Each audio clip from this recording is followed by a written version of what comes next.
സാറേ, എക്സിറ്റ് പോളുകളുടെ പ്രളയത്തിനിടയിൽ വല്ലാതെ മുങ്ങിപ്പോകുമെന്ന് ആശങ്കപ്പെടേണ്ട ഒരു പാർട്ടി ഉഗ്രപ്രഭാവത്തോടെ ഇന്ത്യയിൽ കഴിഞ്ഞ കുറേ കാലമായി വിറപ്പിച്ചുകൊണ്ടിരിക്കുന്നൊരു പാർട്ടിയാണ് ബംഗാൾ സിംഗം എന്നൊക്കെ വിളിക്കാവുന്ന മമതാ ബാനർജിയുടെ തൃണമൂൽ കോൺഗ്രസ്. ലോക്സഭാ ഇലക്ഷനിൽ ബംഗാളിൽ BJP വലിയ മുന്നേറ്റം നടത്തും എന്ന് എക്സിറ്റ് പോളുകൾ കാണിക്കുന്നു. സത്യം എന്താവും, വസ്തുത എന്താവും നാളെ അറിയാം. എന്തായാലും ഏറെക്കുറെ എല്ലാ എക്സിറ്റ് പോളുകളും പറയുന്നുണ്ട്. അങ്ങനെയാണെങ്കിൽ ഇന്ത്യ ഭരിക്കാൻ പോകുന്ന BJPക്ക് ബംഗാളിൽ നിന്ന് എത്ര സീറ്റ് കിട്ടും എന്നതിനേക്കാളും വലിയ ആശങ്ക 33 കൊല്ലത്തെ ഇടതുപക്ഷ ഭരണം ഈ CPM ഭരണം തകർത്ത് അധികാരമേറ്റെടുത്ത് അജയ്യമായി ഒരു മുന്നേറ്റം തുടരുന്ന തൃണമൂൽ കോൺഗ്രസ് അടുത്ത നിയമസഭാ തെരഞ്ഞെടുപ്പിലും തോറ്റടിയുമോ എന്ന ചോദ്യം. അതെ, എങ്ങനെയാണ് സാറിൻ്റെ ഒരു നിരീക്ഷണം? അത് എക്സിറ്റ് പോളുകളിൽ കാണുന്നത് ഇപ്പോൾ 21 മുതൽ 26 സീറ്റ് വരെ, ആകെ 42 അല്ലേ? അതെ അതെ. 21 മുതൽ 26 സീറ്റ് വരെ BJPക്ക് കിട്ടാമെന്നാണ്. 26 എന്ന് പറഞ്ഞ ഫിഗർ പലരുടെയും പോളുകളിൽ വരുന്നുണ്ട്. 21, 26, പിന്നെ 26, 31 എന്നൊരു എക്സിറ്റ് പോളിൽ 31 വരെ വന്നിട്ടുണ്ട്. TMC 11 മുതൽ 14 സീറ്റ് വരെ അതിലേക്ക് ചുരുങ്ങാൻ പോകുന്നതായിട്ടും കാണുന്നുണ്ട്. 16, 14, 18, കീഴ്പോട്ട് പോന്നാൽ 11 വരെ എത്താം. കാരണം BJPയുടെ മുന്നേറ്റമാണ് ബംഗാളിൽ നടക്കുന്നത് എന്നത് എക്സിറ്റ് പോളുകളുടെ സൂചനയിൽ നിന്ന് വ്യക്തമാണ്. അപ്പോൾ സംഭവിക്കുന്നത് എന്താണെന്ന് വെച്ച് കഴിഞ്ഞാൽ അവിടെ ഈ ലോക്സഭയിൽ, കേരളത്തിലിപ്പോൾ ലോക്സഭയുടെ തെരഞ്ഞെടുപ്പും നിയമസഭയുടെ തെരഞ്ഞെടുപ്പും 2 തരത്തിലാണ് എന്ന് പറയാറുണ്ടല്ലോ.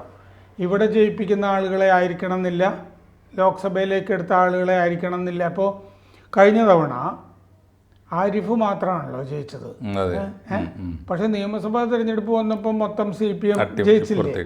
ഇങ്ങനെ മാറി വരും. ഇവിടെ പല സംസ്ഥാനങ്ങളിലും അങ്ങനെ വരും. പക്ഷെ ബംഗാളിൽ സാധാരണ കാണുന്നത് ഈ ലോക്സഭാ തെരഞ്ഞെടുപ്പിൽ ആരാണോ ജയിക്കുന്നത് അവരാണ് നിയമസഭാ തെരഞ്ഞെടുപ്പിൽ എന്നാണ് സാധാരണ അങ്ങനെ കണ്ടുവരുന്നത്. അങ്ങനെയാണ് കണ്ടുവരുന്നത്. ഇത് 2009 മുതൽ നമ്മൾ എടുക്കുകയാണെങ്കിൽ അങ്ങനെ തന്നെയാണ് കാണുന്നത്.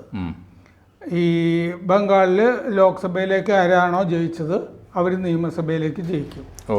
അപ്പോൾ 2009, 2014, 2019 ലോക്സഭാ തെരഞ്ഞെടുപ്പുകൾ, അതിന് തുടർന്ന് വരുന്ന നിയമസഭാ തെരഞ്ഞെടുപ്പ് 2011, 2016, 2021. അങ്ങനെ അത് നമ്മൾ താരതമ്യം ചെയ്താൽ അത് ശരിയാ. അങ്ങനെ വരുമ്പോൾ 2026 ഇനി നിയമസഭാ തെരഞ്ഞെടുപ്പ്. ഈ ലോക്സഭാ തെരഞ്ഞെടുപ്പിൽ മുന്നേറ്റം BJP നടത്തി കഴിഞ്ഞാൽ ഈ ഫോർമുല വെച്ചിട്ട് BJP ഭരിക്കും, സ്റ്റേറ്റ് ഭരിക്കും, സംസ്ഥാനം ഭരിക്കും. അതാണ്. അപ്പോൾ അത് തൃണമൂലിൽ പോയി കഴിഞ്ഞാൽ അത് കുറേ കാലത്തേക്കുള്ള പോക്കുമായിരിക്കുമല്ലോ. കാരണം CPM തിരിച്ചു വന്നില്ലല്ലോ. അത് ഇവർ ചെയ്തു വെച്ചിട്ടുള്ള കാര്യങ്ങൾ വെച്ചിട്ട് അങ്ങനെ വരികയും ചെയ്യാം. എന്താണെന്ന് വെച്ചാൽ റോസ് വാലി കുംഭകോണം, ഇപ്പോൾ നടന്ന അധ്യാപക നിയമന കുംഭകോണം, ശാരദ ചിട്ടി ഫണ്ട് കുംഭകോണം, പിന്നെ കൽക്കരി കുംഭകോണം, ഇങ്ങനെ മറ്റേ പശുക്കളുടെ സപ്ലൈ കുംഭകോണം ഒരെണ്ണമുണ്ട്, അക്രമങ്ങൾ, സന്ദേശ് ഖാലി, ഇങ്ങനെ ആകെ ഈ കേരളത്തിലെ ഭരണം പോലെ തന്നെയാണ് അവിടെയും ഭരണം. ഇപ്പോൾ ഈ നാട്ടുകാർക്ക് വേണ്ടാതായിട്ടുണ്ട്. പൊതുവെ ഭരണം വേണ്ട, അതുകൊണ്ടാണല്ലോ ഈ ലോക്സഭയിൽ ഇങ്ങനെ വരുന്നുള്ള സൂചന വരുന്നത്. അപ്പോൾ ബംഗാളിൽ ഇങ്ങനെ ബലം ഈ BJP അവിടെ നടത്തിക്കൊണ്ടിരിക്കുന്ന സ്ട്രാറ്റജി, ഇപ്പോൾ കഴിഞ്ഞ തവണ നിയമസഭയിൽ കാര്യമായി കിട്ടുന്നൊക്കെ ഉള്ളതൊന്നും നടന്നില്ലെങ്കിലും 2009 മുതൽ അവിടെ BJP ശ്രദ്ധിക്കുന്നുണ്ട്.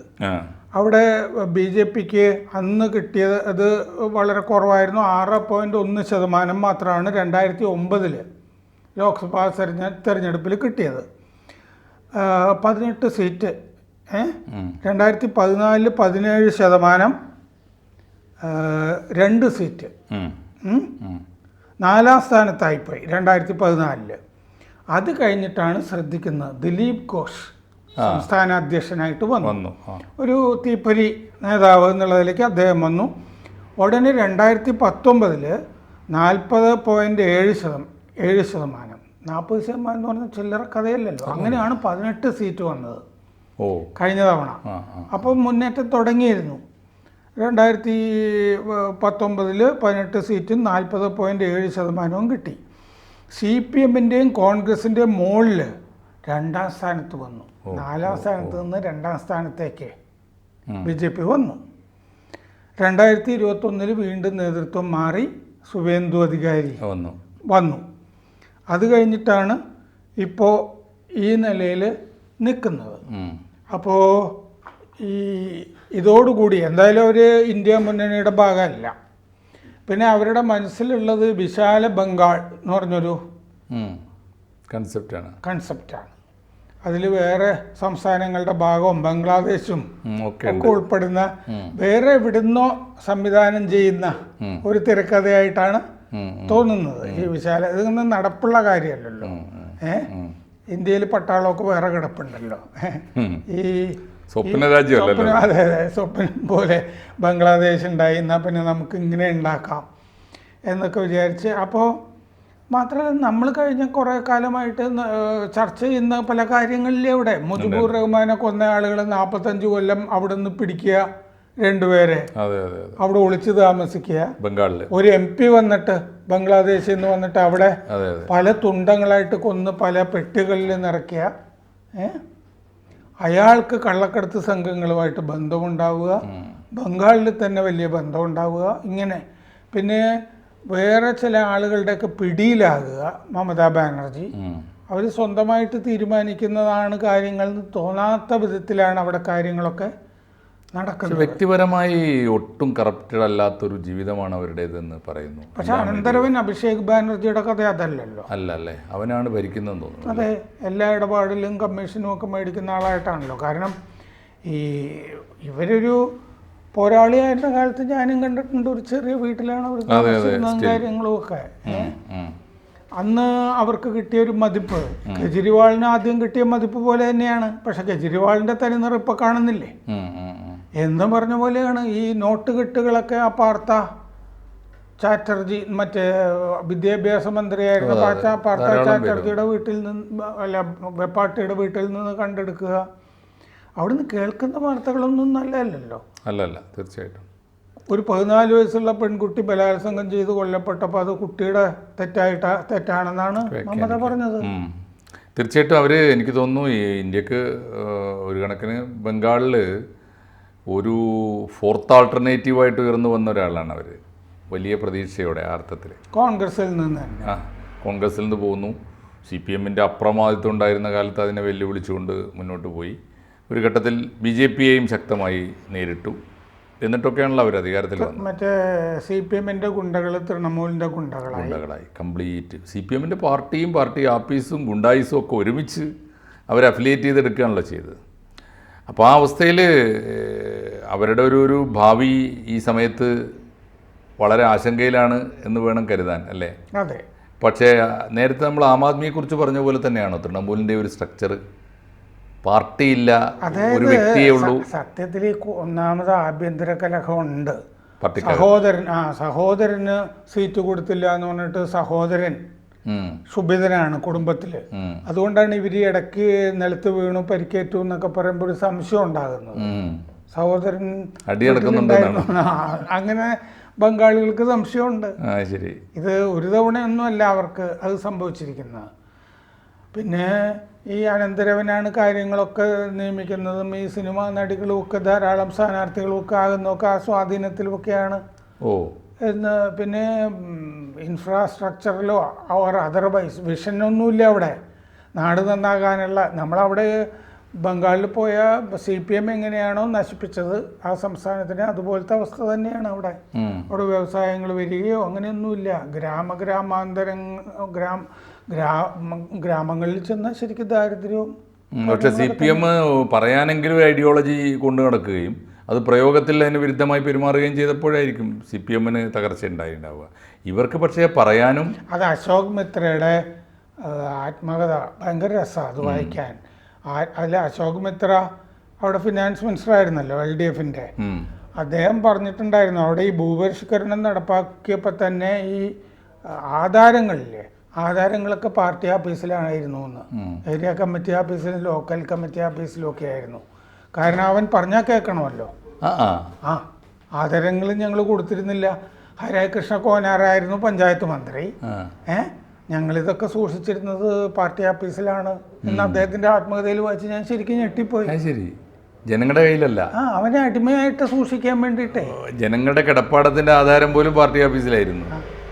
അങ്ങനെ സൂക്ഷിച്ച് അങ്ങനെ തുടർന്ന് വന്നൊരു അടിമത്തം ഉണ്ടായിരുന്നു അല്ലേ. അതുകൊണ്ടാണത് സ്വാതന്ത്ര്യം കിട്ടിയപ്പോൾ എറിഞ്ഞുടച്ച് പോയതല്ലേ. ഓക്കെ, ഞാൻ പറയുന്നത് ഇപ്പോൾ ഈ മമത അതിന് ബദലായ പ്രതീക്ഷയായിട്ട് വന്നു. ഇനി മമതയുടെ അവസ്ഥ, മമത പ്രതീക്ഷയായിട്ട് വന്നെങ്കിലും നമ്മളിവിടെയൊക്കെ CPM കാണുന്ന പ്രശ്നം, കോൺഗ്രസ്സിലൊക്കെ കാണുന്ന പ്രശ്നം മതപ്രീണനം എന്ന് പറഞ്ഞൊരു സംഗതി അവിടെ വന്നല്ലോ. അവർ രാമനവമിക്കെതിരെ സംസാരിക്കുക, ഹിന്ദു വിരുദ്ധമായി സംസാരിക്കുക, അങ്ങനെയൊക്കെ വന്നല്ലോ. ഈ ഇൻക്ലൂസീവ് ആയ ഒരു ഡെവലപ്മെൻറ്റും കാര്യങ്ങളൊന്നും അവിടെ കണ്ടില്ലായിരുന്നു. ഇപ്പോൾ സന്ദേശ് ഗലിയിൽ ഒരു ഗുണ്ടാ ഭരണം തന്നെ വന്നില്ലേ. അല്ല, പൊതുവേ നമ്മുടെ ഈ സെക്കുലർ സംഘടനകൾ, പ്രതിപക്ഷത്തിരിക്കുന്ന പ്രത്യേകിച്ചും സംഘടനകൾ ഈ അറിഞ്ഞും അറിയാതെയും ഹിന്ദു വിരുദ്ധമായ ഒരു ഇമേജ് ഉണ്ടാക്കിയെടുത്തു എന്നല്ലേ അതിനർത്ഥം? അങ്ങനെയാണ് സംഭവിച്ചത്. അത് BJP കടന്നു കയറാനുള്ള ഒരു ബദൽ എന്നുള്ള നിലയ്ക്കായിരിക്കും ഒരു ഹിന്ദു വിരുദ്ധ പ്ലാങ്ക് അവരെടുത്തത്. അത് അവരുടെ വിനാശത്തിലേക്ക് പോകുന്നു എന്നുള്ളതാണല്ലോ. സത്യമായിട്ടും അതായിരിക്കും സംഭവിച്ചിട്ടുണ്ട്. അവർക്ക് ബദലായിട്ട് ഈ ഹിന്ദു മനസ്സിനെ തന്നെ എങ്ങനെ ക്യാച്ച് ചെയ്യാന്നുള്ളതായിരുന്നു വേണ്ടിയിരുന്നത്. അതാണ് ആലോചിക്കേണ്ടത്. അവരെയാണ് വിശ്വാസത്തിൽ എടുക്കേണ്ടിയിരുന്നത്. ഇപ്പോൾ അവരെന്താ ചെയ്തത്? ഈ പ്രചാരണ കാലത്ത് ശ്രീരാമകൃഷ്ണ മിഷൻ, ഹരേകൃഷ്ണ പ്രസ്ഥാനം, ആ ഹിന്ദു സംഘടനകളെ, ഈ രാമകൃഷ്ണ മിഷനൊന്നും രാഷ്ട്രീയത്തിൽ ഇടപെടുന്ന ആളുകളെ അല്ല അവരവരുടെ ആത്മീയമായ കാര്യങ്ങളുമായിട്ട് പോകുന്നതാണ്. ആ ഹിന്ദു സംഘടനകളൊക്കെ ഒരു രാഷ്ട്രീയത്തിൽ ഇടപെടുകയാണ്, ഏജന്റുമാരെയൊക്കെ കൊണ്ടുവരുത്തിരിക്കുന്നു, BJPക്ക് വേണ്ടി പ്രവർത്തിക്കുകയാണെന്നൊക്കെ പറഞ്ഞിട്ട് ഹിന്ദു സംഘടനകളുടെ മുതുകത്തും കയറിയവരെ എന്ന് പറഞ്ഞാൽ ഹിന്ദു വിശ്വാസത്തെയും ഹിന്ദു ധർമ്മത്തെയും ഹിന്ദു സംസ്കാരത്തെയും ഒക്കെ BJPയോട് സമീകരിച്ചിട്ട് BJPയോടുള്ള രാഷ്ട്രീയ വിരോധം മുഴുവൻ ഹിന്ദുവിനെതിരായ വിരോധമായി അവർ പ്രക്ഷേപിച്ചു. അതിന്റെ ഫലമാണ് ഈ അനുഭവിക്കുന്നത് അല്ലേ? തീർച്ചയായിട്ടും അവരത് അനുഭവിച്ചേ പറ്റൂ. അങ്ങനെയാണെങ്കിൽ തീർച്ചയായിട്ടും അത് കാരണം എന്താണെന്ന് വെച്ചാൽ ഇവിടെ എല്ലാം BJPക്ക് വേണ്ടി കേരളത്തിലാണെങ്കിലും ബംഗാളിലാണെങ്കിലും ഈ പാത ഒരുക്കുന്നത് ഈ പറഞ്ഞ കോൺഗ്രസും ഇടതുപക്ഷവും തന്നെയായിരുന്നു. ഈ വഴിയാണ്. അതിനെ BJP ചെറുക്കാനുള്ള വഴി മുസ്ലിം പ്രീണനമാണ് എന്ന ഒരു സിംഗുലർ അജണ്ടയിലാണ് അവർ നീങ്ങിയത്. അതുതന്നെയാണ് ഈ അവരുടെയൊക്കെ നാശത്തിന് വഴിവെക്കുന്നത്. ഇപ്പോൾ ഇന്ത്യയിലെ ഈ പുതിയ തെരഞ്ഞെടുപ്പിൻ്റെ ഫലം അതാണ് വെളിവാക്കുന്നത് അല്ലേ? തീർച്ചയായിട്ടും അത് 2026 എന്ന് പറഞ്ഞത് ഒരു ഡെമോക്ലിസ് ബാൾ ആയിട്ട് പോലെ ബംഗാളിൻ്റെ മമതയുടെ മുകളിലുണ്ട്. മമതയുടെ പാഠം തീർച്ചയായിട്ടും ഇന്ത്യയിലെ BJP വിരുദ്ധമായ അല്ലെങ്കിൽ BJPക്കെതിരായ BJP ഇതരമായ എല്ലാ മതേതര പ്രസ്ഥാനങ്ങൾക്കും ഒരു പാഠമായി തീരാനാണ് സാധ്യത. തീർച്ചയായിട്ടും നമുക്ക് റിസൾട്ട് കാത്തിരിക്കാം. നന്ദി സർ. കൂടുതൽ വാർത്തകളും വിശേഷങ്ങളും നിങ്ങളിലേക്ക് എത്താൻ ABC മലയാളം സബ്സ്ക്രൈബ് ചെയ്യുക, ബെൽ ബട്ടണും അമർത്തുക.